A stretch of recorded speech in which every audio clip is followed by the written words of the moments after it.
कल मुझे अमित शाह जी की भाषण सुन करके, स्पीच को सुन करके मुझे ऐसा लगा कि वो 370 वाली जो स्पीच से हम लोगों का शरीर गर्म हुआ था, कल फिर से वैसा ही एहसास हुआ। और उन्होंने 3D के बारे में कहा, डिटेक्ट, डिलीट और डिपोर्ट।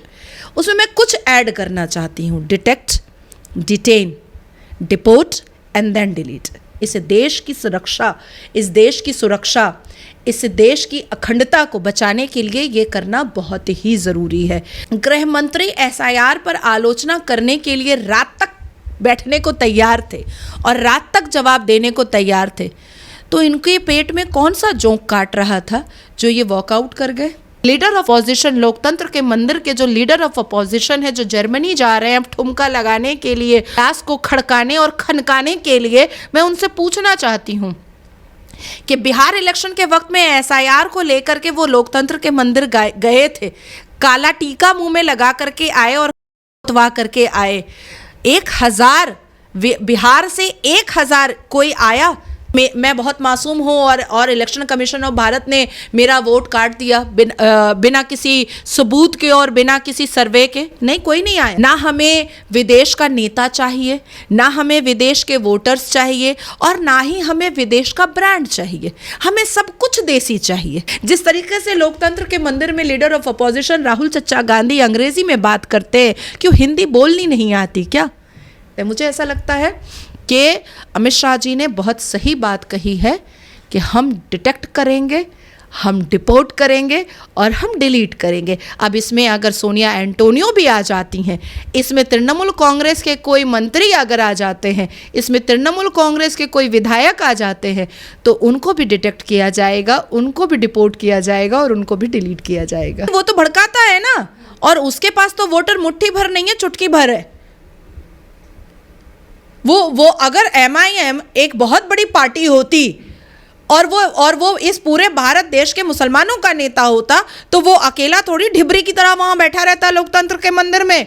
कम से कम उसके 28 मेंबर ऑफ पार्लियामेंट तो होते।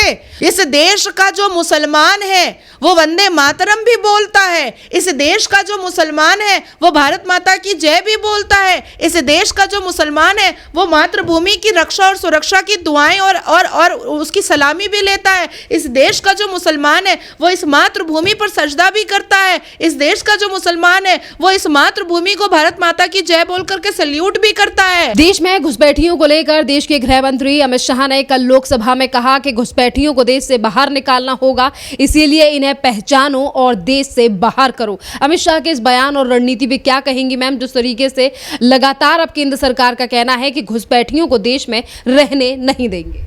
हर हर महादेव। कल मुझे अमित शाह जी की भाषण सुन करके, स्पीच को सुन करके मुझे ऐसा लगा कि वो 370 वाली जो स्पीच से हम लोगों का शरीर गर्म हुआ था, कल फिर से वैसा ही एहसास हुआ। और उन्होंने 3D के बारे में कहा, डिटेक्ट, डिलीट और डिपोर्ट। उसमें मैं कुछ ऐड करना चाहती हूँ, detect, detain, deport and then delete. तो ये होना चाहिए। लेकिन अमित शाह जी ने बहुत ही ये जो डी क्यूब और 3D का जो उन्होंने एक एक्सप्लेनेशन दिया वो बहुत ही ज़बरदस्त था। लेकिन इस देश की सुरक्षा, इस देश की अखंडता को बचाने के लिए ये करना बहुत ही ज़रूरी है। मेरा ऐसा मानना है कि पहले डिटेक्ट करो, फिर डिटेन करो और फिर डिपोर्ट करो और फिर वोटर लिस्ट से उसको डिलीट कर दो। दूसरी बात मैं कहना चाहती हूँ कि जितने भी विपक्ष के नेता हैं जो SIR के विरोध में खड़े हैं, कल जब इस देश के गृह मंत्री SIR पर आलोचना करने के लिए रात तक बैठने को तैयार थे और रात तक जवाब देने को तैयार थे, तो इनके पेट में कौन सा जोंक काट रहा था जो ये वॉकआउट कर गए? सवाल नहीं था या जवाब सुनना नहीं था। इलेक्शन कमीशन ऑफ भारत के एक ऑफिसर से मेरी बात हुई। उन्होंने भी मुझे बताया कि ये आए थे हमसे मिलने के लिए 11:30 का टाइम लेकर के, लेकिन जब हम इनको टाइम दे दिए 11:30 का, तो ये चाय पी करके चले गए और ये कहें कि नीचे मीडिया आ गई है, अब हम उनको रिप्लाई देंगे। और नीचे जा करके फिर वही हाय तौबा मचाने लगे कि इलेक्शन कमीशन ऑफ भारत मेरी बात नहीं सुन रहा है। तो आप जनता को, विपक्ष दल की पार्टियाँ जनता को खुश करने के लिए हवाबाजी के नारे कब तक लगाएगी? क्योंकि जनता बहुत स्मार्ट हो चुकी है। जनता अब देश का संविधान भी पढ़ रही है और वंदे मातरम के पूरे गान को भी पढ़ रही है। जनता अब सवाल कर रही है कि देश के संविधान के द्वारा आप बात करें, और एसआईआर का विरोध अगर करना है तो देश के गृह मंत्री सुबह से लेकर रात तक आपका जवाब देने को तैयार है। आप संविधान के भीतर रह करके उनसे सवाल करें और उनका जवाब सुने, और अगर आपको जवाब ना पसंद आए तो लोकतंत्र के मंदिर में वॉकआउट करने के बजाय आप अपनी बातों को रखें, और वहां पर अगर आपकी बातें ना सुनी जाए तो फिर आप लोकतंत्र के मंदिर में जा करके आप सत्य और तथ्य के साथ उनके ऊपर कार्रवाई करें। मैं पूछना चाहती हूं, लीडर ऑफ अपोजिशन, लोकतंत्र के मंदिर के जो लीडर ऑफ अपोजिशन है, जो जर्मनी जा रहे हैं ठुमका लगाने के लिए, ग्लास को खड़काने और खनकाने के लिए, मैं उनसे पूछना चाहती हूं कि बिहार इलेक्शन के वक्त में एसआईआर को लेकर के वो लोकतंत्र के मंदिर गए थे, काला टीका मुंह में लगा करके आए और करके आए। 1000 बिहार से 1000 कोई आया, 1000 कोई व्यक्ति आया लोकतंत्र के मंदिर में, या बिहार पटना हाई कोर्ट में गया कि मैं बहुत मासूम हूँ और इलेक्शन कमीशन ऑफ भारत ने मेरा वोट काट दिया बिना किसी सबूत के और बिना किसी सर्वे के? नहीं, कोई नहीं आया। वहाँ तो सरकार बन गई, शपथ ले लिया गया और सब अपना अपना काम भी कर रहे हैं। बिहार तो बड़े आराम से चल रहा है। जो वादे किए गए थे उसको पूरा करने की कार्रवाई की जा रही है। जो वादे चुनाव में बोले गए थे उसको इम्प्लीमेंट करने का काम किया जा रहा है। पर 1000 व्यक्ति भी बिहार से उठकर नहीं आया कि विपक्ष दल के नेता बिल्कुल सही कह रहे हैं, मैं बहुत मासूम हूं, मैं बहुत अत्याचारित हूं, मैं बहुत विक्टिमाइज्ड हूं, इलेक्शन कमीशन ऑफ भारत ने मेरे वोट को गलती से काट दिया। एक भी नहीं आया, एक भी नहीं आया। दूसरी बात मैं कहना चाहती हूं कि क्या विपक्ष के जितने भी नेता हैं जो लोकतंत्र के मंदिर में बैठे हैं, वो इस बात को एक्सेप्ट कर रहे हैं कि उनकी कुर्सी बची हुई थी यही गटर छाप, लुंगी छाप और यही घुसपैठिया से? क्या उन्होंने ये एक्सेप्ट कर लिया वॉकआउट करने के बाद? क्योंकि घुसपैठिया को तो हम रहने नहीं देंगे। ना हमें विदेश का नेता चाहिए, ना हमें विदेश के वोटर्स चाहिए, और ना ही हमें विदेश का ब्रांड चाहिए। हमें सब कुछ देसी चाहिए। जैसे हम देसी घी खाते हैं, देसी दूध पीते हैं और मेक इन इंडिया का सामान यूज़ करते हैं, उसी तरीके से ना नेता इटली का चाहिए, ना वोटर हमें बांग्लादेश का चाहिए, और ना ही हमें विदेश का कोई भी व्यक्ति और विदेश की भाषा हमें चाहिए। जिस तरीके से लोकतंत्र के मंदिर में लीडर ऑफ अपोजिशन राहुल चचा गांधी अंग्रेजी में बात करते हैं, क्यों हिंदी बोलनी नहीं आती क्या? डिग्री तो सब फेक है उनकी, जो बाहर से डिग्री लेकर आए हैं वो तो सब फेक है उनकी। जिस तरीके से बैरिस्टर असदुद्दीन अवैसी अपने आप को बैरिस्टर कहते हैं, लेकिन देश के सर्वोच्च न्यायपालिका में जनता के पास शेरवानी पहनकर बैठे रहते हैं, और हम जैसे वकील जज के सामने अपने सबमिशन को रखते हैं, तो किसकी डिग्रियों में ताकत है?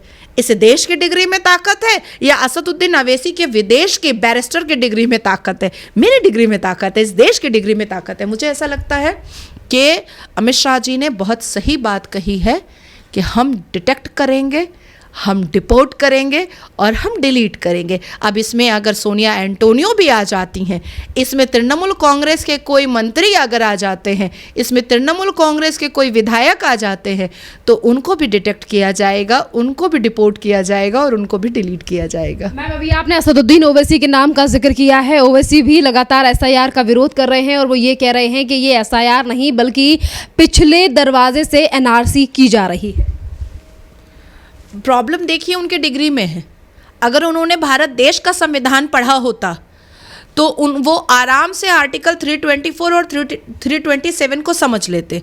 पर दिक्कत इस बात की है कि उन्होंने विदेश का लॉ पढ़ा है, वो बिल्कुल नहीं जानते हैं और जानना भी नहीं चाहते हैं कि देश का संविधान इस बात की इजाज़त देता है इलेक्शन कमीशन ऑफ भारत को चैप्टर 15 में कि तुम स्कूटनी कर सकते हो। एनआरसी करना होगा तो डंके की चोट पर देश की सरकार कर सकती है, डंका बजाकर कर सकती है। आप काका छीछी करते रहिए, आप ढबली बजाते रहिए, आप आज़ाद देश में आज़ादी मांगते रहिए, आप अफजल हम शर्मिंदा तेरे खातिर जिंदा करते रहिए, हमें कोई फर्क नहीं पड़ेगा। जिस दिन इस देश की सरकार को एनआरसी करना होगा, डंका बजा करके एनआरसी करेगी। लेकिन अभी जो एसआईआर चल रहा है वो इलेक्शन कमीशन ऑफ भारत की तरफ से चल रहा है। इलेक्शन कमीशन ऑफ भारत से अगर कोई नाराजगी है असदुद्दीन अवैसी को, तो कुरान की आयतें पढ़कर बता दे कि भाई कुरान में लिखा है कि एसआईआर नहीं हो सकता है। और देश की सर्वोच्च न्यायपालिका तो सुनती ही है कुरान की आयतें, सुन लेगी। एसआईआर को लेकर लगातार विपक्षी पार्टियां जो सवाल उठा रही हैं वो ये भी बात है कि जब भी देश में कोई नया कानून या फिर कोई इस तरीके की चीज़ें लेकर आई जाती हैं जिससे घुसपैठियों को बाहर निकालना हो, उसे हमेशा हिंदू मुसलमान में ही क्यों जोड़ दिया जाता है, क्योंकि ये पहली बार नहीं हो रहा है। मुझे पता है क्या लगता है कि मुसलमानों को बदनाम करने की जिम्मेदारी विपक्ष दल की पार्टियों ने ले लिया है। अब मुसलमान मैं भी तो हूँ, मैं तो घुसपैठिया नहीं हूँ। तो ये जो लोकतंत्र के मंदिर में मुसलमान मुसलमान करके चिल्लाते हैं कि मुसलमान टारगेट हो रहा है, मुसलमानों को बाहर निकाला जा रहा है, हमें तो नहीं बाहर निकाला जा रहा है। हमें क्यों तुम टारगेट कर रहे हो? अरे तो इसीलिए सवाल उठाते हैं ना। नहीं, वो तो भड़काता है ना। और उसके पास तो वोटर मुट्ठी भर नहीं है, चुटकी भर है। वो अगर MIM एक बहुत बड़ी पार्टी होती और वो इस पूरे भारत देश के मुसलमानों का नेता होता, तो वो अकेला थोड़ी ढिबरी की तरह वहां बैठा रहता लोकतंत्र के मंदिर में। कम से कम उसके 28 मेंबर ऑफ पार्लियामेंट तो होते। तो मुट्ठी भर के लोगों को वो नहीं वर्गलाता है या भड़काता है, वो चुटकी भर के लोगों को वर्गलाता है। और हैदराबाद में वो अपना संवाद भेजता है ताकि वहां के है वो उछल उछल के नाचे, अरे देखो अवैसी भाईजान ने ये बोल दिया, ये बोल दिया, ये बोल दिया। अरे उसमें कोई तथ्य नहीं है, कोई सत्य नहीं है। इस देश का जो मुसलमान है वो वंदे मातरम भी बोलता है। इस देश का जो मुसलमान है वो भारत माता की जय भी बोलता है। इस देश का जो मुसलमान है वो मातृभूमि की रक्षा और सुरक्षा की दुआएं और उसकी सलामी भी लेता है। इस देश का जो मुसलमान है वो इस मातृभूमि पर सजदा भी करता है। इस देश का जो मुसलमान है वो इस मातृभूमि को भारत माता की जय बोल करके सल्यूट भी करता है। एसआईआर कराने वाला चुनाव आयोग सुप्रीम कोर्ट से या संसद भवन से बड़ा नहीं है, ये बात भी कही गई है। हाँ तो जाए ना, कौन मना किया है? शेरवानी पहन के फिर चला जाए, शेरवानी पहनकर फिर चला जाए, इसमें दिक्कत कहाँ है असदुद्दीन भाईजान? तो असदुद्दीन साहब, अगर आपको ऐसा लगता है कि देश के सर्वोच्च न्यायपालिका से और देश के लोकतंत्र के मंदिर से एसआईआर बड़ा नहीं है, तो आप सत्य और तथ्य लेकर के जाइए ना। आप वक्फ बोर्ड के लिए गए थे ना, तो इसके लिए भी चले जाइए। गृह मंत्री अमित शाह ने कहा कि लगातार विपक्षी पार्टियां घुसपैठियों का बचाव इसीलिए कर रही हैं क्योंकि देश के नागरिक इन्हें वोट नहीं देते। और बिल्कुल सही बात कहा है अमित शाह जी ने, एब्सोल्युटली। अच्छा, हमें तो लगता था कि चुटकी भर इनके पास है कोई ना कोई वोटर, और कांग्रेस के पास भी थोड़े बहुत पॉकेट वोटर्स होंगे। लेकिन जिस हिसाब से एसआईआर की मुखालफत के लोग कर रहे हैं और एसआईआर के खिलाफ और एसआईआर का विरोध कर रहे हैं, अब तो इन्होंने खुद साबित कर दिया है कि इनके वोटर सिर्फ और सिर्फ ये लुंगी छाप बांग्लादेशी थे। इसके अलावा देश के नागरिक इनके वोटर है ही नहीं। इनको देश के नागरिक पर भरोसा है ही नहीं कि वोट इनको करेंगे। मैं भी तो मुसलमान हूँ, और मेरे खानदान में 2 लाख से ऊपर वोटर्स हैं। मेरी माँ अभी एसआईआर की प्रक्रिया करके आई है, मैं आपको प्रूफ दिखा देती हूँ। वो लंदन से बॉम्बे आई, बॉम्बे से दिल्ली आई, और दिल्ली से वो बंगाल गई हैं। बंगाल जा करके उन्होंने एसआईआर का पूरा प्रोसेस कंप्लीट किया है। ये देखिए, एसआईआर का पूरा प्रोसेस कंप्लीट किया है। मैंने एसआईआर का बंगाल जाकर के प्रोसेस कंप्लीट किया है, तो हमें तो कोई दिक्कत नहीं है।